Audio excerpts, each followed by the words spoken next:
JJP के युवा नेता दिग्विजय चौटाला आज जींद में थे। उन्होंने बड़ा खुलासा किया है कि 2019 में जब बीजेपी को बहुमत नहीं मिला तो वो कांग्रेस के साथ मिलकर सरकार बनाना चाहते थे, लेकिन भूपेंद्र हुड्डा ने उनका ऑफर ठुकरा दिया।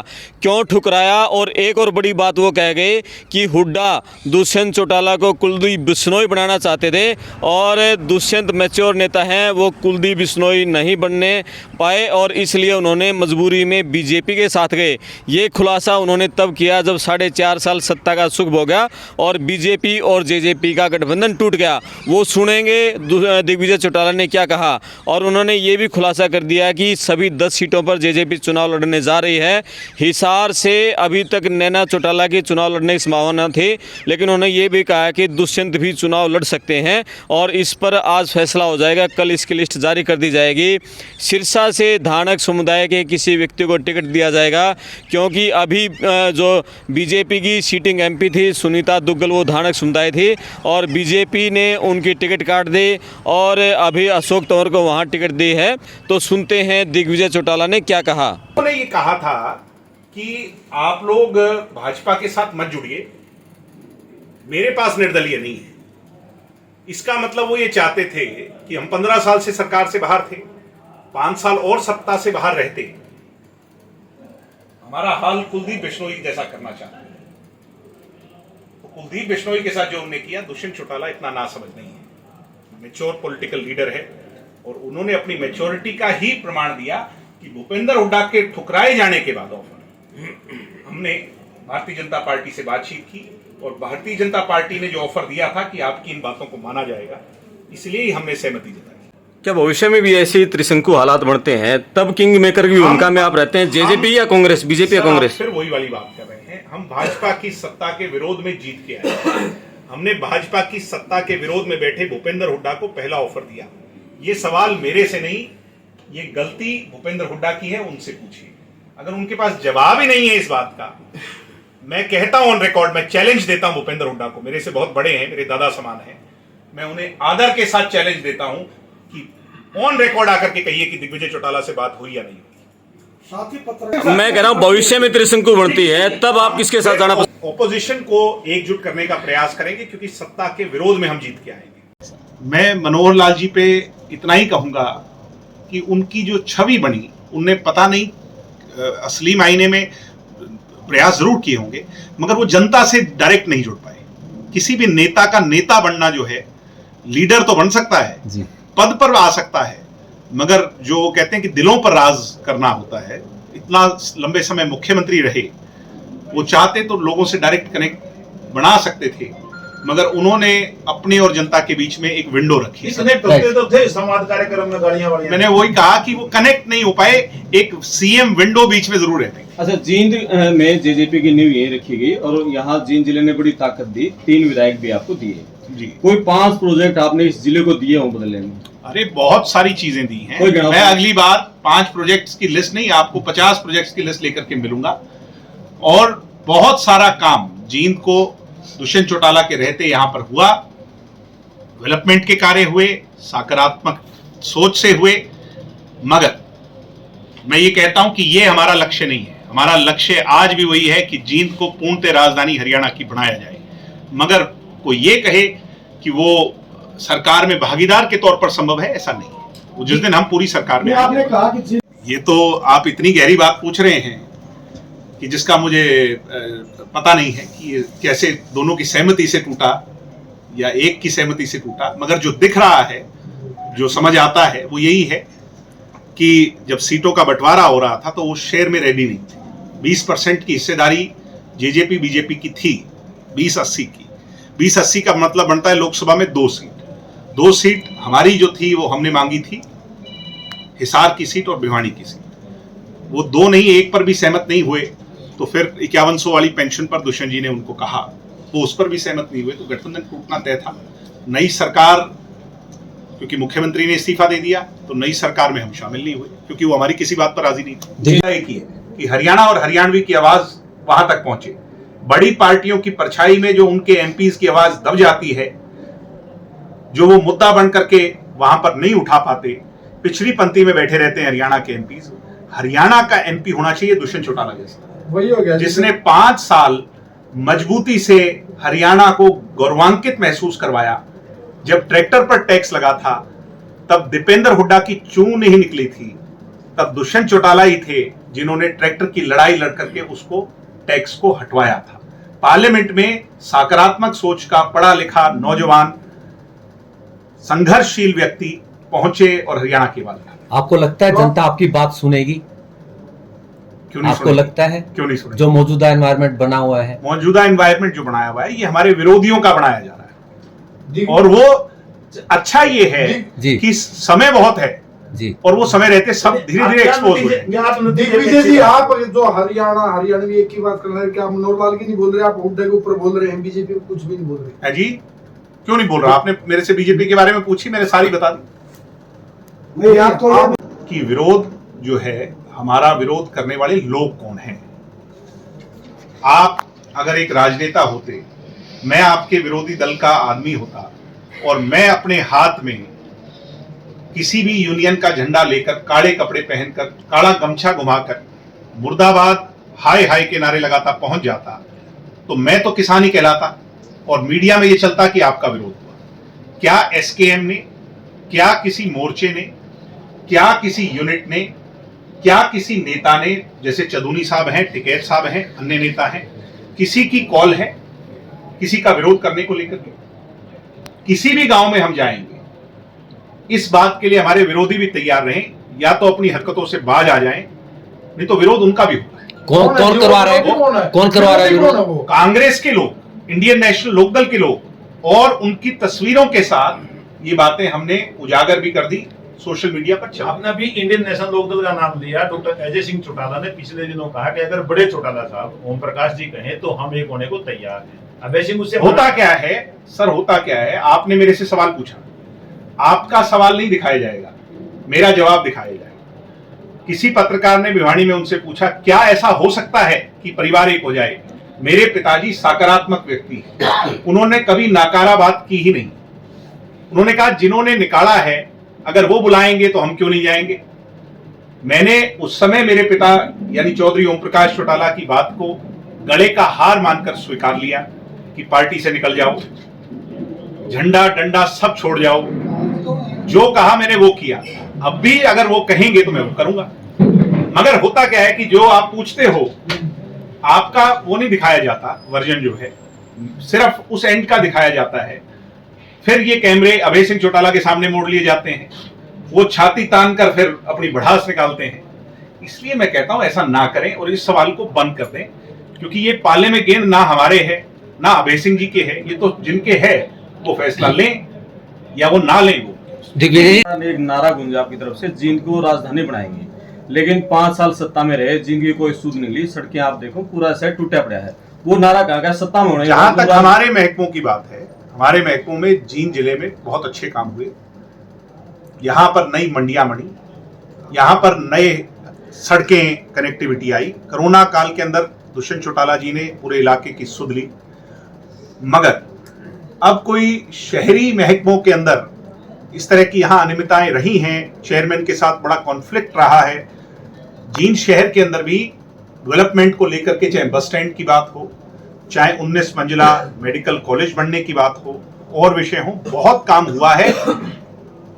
जितनी हमारी कलम में स्याही थी वो थोड़ी कम जरूर थी। वो थोड़ी सी कम पड़ेगी कि आपका हांसी रोड है, जींद से हांसी, ये आप नहीं बनवा पाए पीडब्ल्यूडी के अंडर नेशनल हाईवे। चलो मैं आपकी बात स्वीकार लेता हूं, कुछ कमियां हमारे में भी रही होंगी, उन चीजों को आगे दुरुस्त करेंगे।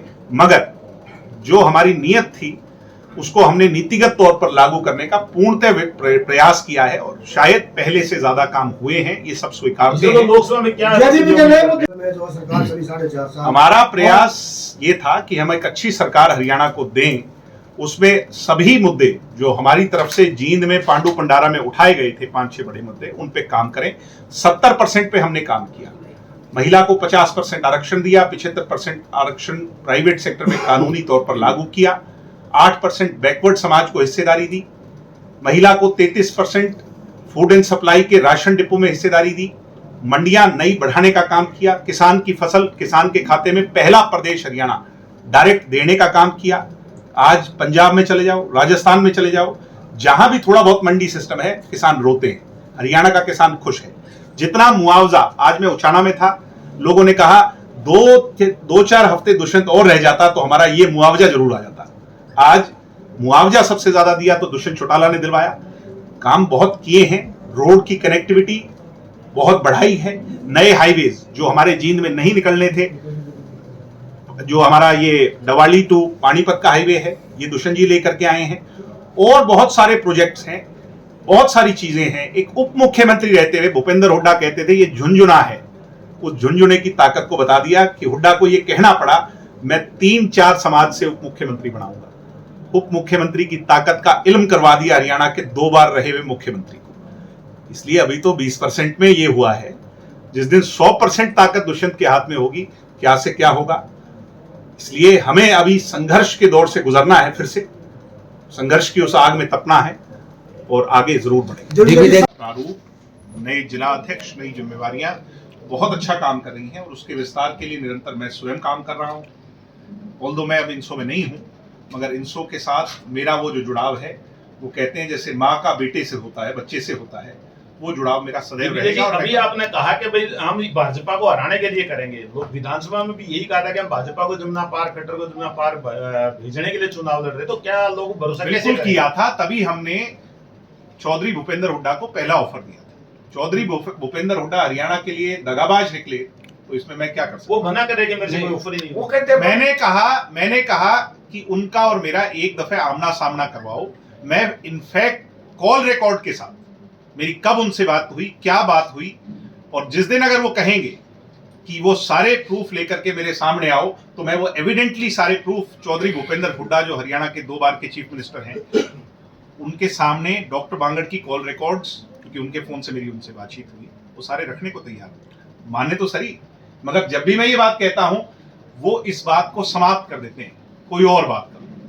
यानी दाल में काला है, काला नहीं, दाल ही सारी काली है। ये खुलासा भी आप 5 साल बाद कर रहे हो। ये कमाल कर दिया, कमाल कर दिया। 3 साल पहले मैंने बात बोली थी, 4 साल पहले मैंने ये बात बोली, गुड़गांव के अंदर प्रेस कॉन्फ्रेंस करके ये बात बोली। आपको नहीं पता चली होगी, बात अलग है, मैंने समझ। चलो आपने कहा भाजपा को हराने के लिए मैदान में आएंगे, भाजपा को हराने के लिए मैदान में आएंगे। भाजपा की 5 कमी बताएं जिन मुद्दों को लेकर आप। ऐसा है, आज बेरोजगारी की खाई बहुत बड़ी हो चुकी है। हम जो पॉलिसीज को इम्प्लीमेंट करना चाहते थे, उनको पूरी तरह नहीं करने दिया इन लोगों ने। 5100 रुपये पेंशन नहीं करने दी। आज किसान जो है परेशान है। देख रहे हो दुष्यंत जी चौटाला के फूड एंड सप्लाई मिनिस्टर से हटते ही कैसे सरसों का किसान अपनी फसल के ऊपर सोने को मजबूर है। आड़ती परेशान है। 36 बिरादरी और हर वर्ग जो है वो इस सरकार से परेशान है। आपका विरोध भी हुआ 2-4 गाँव में थी। मैंने तो मेरे ऐसा है, दिग्विजय जी, ये क्वेश्चन पूरा मैं कर देता हूँ। आप चुनाव एक मिनट पहले मैं उनका कितने नेता छोड़ रहे, कमी तो वो बताएंगे, मैं थोड़ी बताऊंगा जी। मैं सिर्फ इतना कहूंगा कि हम सकारात्मक लोग हैं और सकारात्मकता से नए लोगों को फिर जोड़ेंगे, अच्छे लोगों को जोड़ेंगे, और जो पुराने हैं उनमें अच्छे लोग जो हैं, पार्टी के काडर के लोग जो हैं, उनको पार्टी की टिकट देकर के विजय चौटाला पहला चुनाव आपके बीच में यहीं से लड़े थे। पार्टी ने मुझे उस समय जब पार्टी को खड़ा करने की जिम्मेवारी थी तब उतारा था। उसके बाद मैं सोनीपत से लड़ा तो भी आपके बीच में ही लड़ा। तो मेरा तो आप लोगों से बड़ा लगाव है और मुझे बहुत अच्छा लगता है। पार्टी का मैं काम करने में आज के दिन ज्यादा मेरी जो है ना, मेरे लिए ज्यादा जरूरी जो जिम्मा है वो पार्टी के लिए काम करना है। इसलिए मैंने स्वयं पार्टी को कहा है कि अगर वो समझते हैं कि मुझे चुनाव लड़ाना है, जरूर लड़ाएं, अन्यथा मैं पार्टी के विस्तार के लिए, पार्टी को आज ऐसे समय पर मजबूत रखने के लिए मैं काम कर रहा हूं। दिग्विजय जी, लेकिन आप एक मैसेज आ हरियाणा के अंदर कि जो भी कैंडिडेट आएंगे वो भाजपा के अकॉर्डिंग ही आएंगे, जसपा की। 2-4 दिन वेट कर लें और जब आ जाए सारी स्थिति तो मैसेज भी विपरीत हो जाएगा। मैसेज में तो राजनीतिक मैसेज में तो कुछ मिनट क्या, सेकंड भी नहीं लगते बदलते। हम भारतीय जनता पार्टी को पराजित करने के लिए मजबूती से चुनाव लड़ने जा रहे हैं। हम हरियाणवी की आवाज को, हरियाणा की आवाज को पार्लियामेंट में ले जाना चाहते हैं। यही हमारा मुद्दा है, ये मैनिफेस्टो। कुछ लेके आए थे, जुगाड़ टूट गया, खिंड गया, तो ऐसे ही लोग हम लेके आएंगे, या मतलब आप अपनी नया तामा झामा जब जचाते हैं तो उस समय आपको ये नहीं पता होता कि आपका लॉयल कौन है। लॉयल्टी तो हमारी थी, जो पुराने लोग हमारे साथ आए, मगर अगर अकेले उनसे ही काम चलता तो फिर हम थे ही, मगर हमने और लोगों को, नए लोगों को वेलकम करने के लिए पार्टी में शामिल किया। उनमें से बहुत सारे लोग अभी भी हमारे साथ हैं, कुछ लोग चले गए, जैसे पतझड़ पर मूल पेड़ जो है और उसकी टहनियां रह जाती हैं, पत्ते झड़ जाते हैं, फिर बसंत ऋतु आती है, नए पत्ते आते हैं। नहीं कमी अगले 1-2 दिन के अंदर, नवरात्रों के अंदर ही सारी लिस्ट आप लोगों के सामने होगी। 9 शेष बचे हुए हमारे कैंडिडेट, सोनीपत का भी जो आपका क्षेत्र हमारा जींद का पड़ता है, हिसार का भी जो उचाणा का पड़ता है, और सभी कैंडिडेट जो है मजबूत सशक्त उम्मीदवार जननायक जनता पार्टी लोगों के बीच में उतारने जा रही है। ऐसे उम्मीदवार जो जनप्रिय हों, समाज सेवी हों, लोगों के सुख दुख के हमदर्द हों, लोगों के सुख दुख के भागीदार हों, और 36 जात के जिसके अंदर भावनाएं सम्मिलित हों, ऐसे उम्मीदवारों को हम टिकट देकर के मैदान में पिच करेंगे, उतारेंगे। और मुझे पूरी उम्मीद है कि हरियाणा की आवाज 550 की संख्या में अलग गूंजेगी, जैसे दुष्यंत चौटाला के समय पर लोकसभा के अंदर गूंजती थी। फिर वही हरियाणा की आवाज, हरियाणवी की आवाज लोकसभा के अंदर अपनी चमक धमक दिखाएगी। हरियाणा के मुद्दों को, बुनियादी बातों को, मूलभूत जरूरियात की उन समस्याओं को, हक और हुकूक की आवाज को वहां पर उठाने का काम करेंगे। बाकी आपके कोई प्रश्न पार्टी ने का कार्यक्रम था इस कार्यालय में दूसरे आपका हक है, मगर वो अपने को ही दिया जाता है, पराये को कोई नहीं कहता। इस ऑफिस में दूसरे तीसरे दिन बुलाया जाता था मीडिया को। भूपेंद्र हुड्डा जी, क्या प्रतिक्रिया थी, क्यों उन्होंने ऊपर ठुकराया, क्या बात? उन्होंने ये कहा था कि आप लोग भाजपा के साथ मत जुड़िए, मेरे पास निर्दलीय नहीं है। इसका मतलब वो ये चाहते थे कि हम 15 साल से सरकार से बाहर थे, 5 साल और सत्ता से बाहर रहते, हमारा हाल कुलदीप बिश्नोई जैसा करना चाहते थे। तो कुलदीप बिश्नोई के साथ जो उन्होंने किया, दुष्यंत चौटाला इतना नासमझ नहीं है, मैच्योर पॉलिटिकल लीडर है, और उन्होंने अपनी मैच्योरिटी का ही प्रमाण दिया कि भूपेंद्र हुड्डा के ठुकराए जाने के बाद हमने भारतीय जनता पार्टी से बातचीत की, और भारतीय जनता पार्टी ने जो ऑफर दिया था कि आपकी इन बातों को माना जाएगा, इसलिए ही हमने सहमति जताई। दिव्य जी, एक और महत्वपूर्ण सवाल है कि बीजेपी जिसको भी शामिल करती है, अमूल चर्चा आके उसको कहा जाती है। आपने कुलदीप बिश्नोई का नाम लिया, कुलदीप बिश्नोई एक समय था 90 टिकटें बांटते थे। राजनीतिक तौर पर कोई किसी को नहीं खा सकता, ये गलतफहमी दूर करें। वो कुलदीप जी की खुद की कोई कमी रही होगी, क्योंकि वो समय समय पर अपना पाला बदलते रहे, कहीं स्थायी नहीं हो पाए। आपको राजनीति में स्थायी होना पड़ेगा। आपको राजनीति के अंदर अपने काडर को ये नहीं कि आप रात को कहीं से सवाल पूछा, आपका सवाल नहीं दिखाया जाएगा, मेरा जवाब दिखाया जाएगा। किसी पत्रकार ने भिवानी में उनसे पूछा, क्या ऐसा हो सकता है कि परिवार एक हो जाए? मेरे पिताजी सकारात्मक व्यक्ति हैं, उन्होंने कभी नकारा बात की ही नहीं। उन्होंने कहा जिन्होंने निकाला है, अगर वो बुलाएंगे तो हम क्यों नहीं जाएंगे। मैंने उस समय मेरे पिता यानी चौधरी ओम प्रकाश चौटाला की बात को गले का हार मानकर स्वीकार लिया कि पार्टी से निकल जाओ, झंडा डंडा सब छोड़ जाओ। जो कहा मैंने वो किया, अब भी अगर वो कहेंगे तो मैं वो करूंगा। मगर होता क्या है कि जो आप पूछते हो, आपका वो नहीं दिखाया जाता, वर्जन जो है सिर्फ उस एंड का दिखाया जाता है। फिर ये कैमरे अभय सिंह चौटाला के सामने मोड़ लिए जाते हैं, वो छाती तान कर फिर अपनी भड़ास निकालते हैं। इसलिए मैं कहता हूं ऐसा ना करें और इस सवाल को बंद कर दें, क्योंकि ये पाले में गेंद ना हमारे है ना अभय सिंह जी के है, ये तो जिनके है वो फैसला लें या वो ना लें। दिव्य जी, एक और कोई किसी को नहीं खा सकता, ये गलतफहमी दूर करें।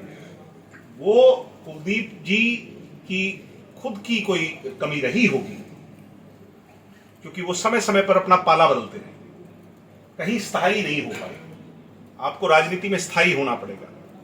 आपको राजनीति के अंदर अपने काडर को ये नहीं कि आप रात को कहीं और सो रहे हैं तो सुबह कहीं और उठ रहे हैं, इसलिए स्थायी होना पड़ेगा। अब भी वो स्थायी हो जाएं। राजनीति में कोई किसी की पॉलिटिकल डेथ नहीं कर सकता, ये बहुत बड़ी गलतफहमी है। राजनीति में कोई खत्म नहीं होता over the period of time. ये हम कई बार कह देते हैं ये आदमी खत्म हो गया, राजनीति में कोई खत्म नहीं होता। भाजपा के वरिष्ठ नेता अमित शाह ने एक बात, उसके भाजपा क्या वाले मायने तो मुझे निकाले चिंता हैं? इसी बात की है मायने कि क्या वो निकाले हैं? गठबंधन टूटने के बाद भी कुछ नहीं कह रहे। वो इसलिए नहीं कह रहे कि जो मैसेज आप चाहते हैं वो चुप्पी से देना चाह रहे हैं, मगर हम उनके मैसेज को कामयाब नहीं होने देंगे।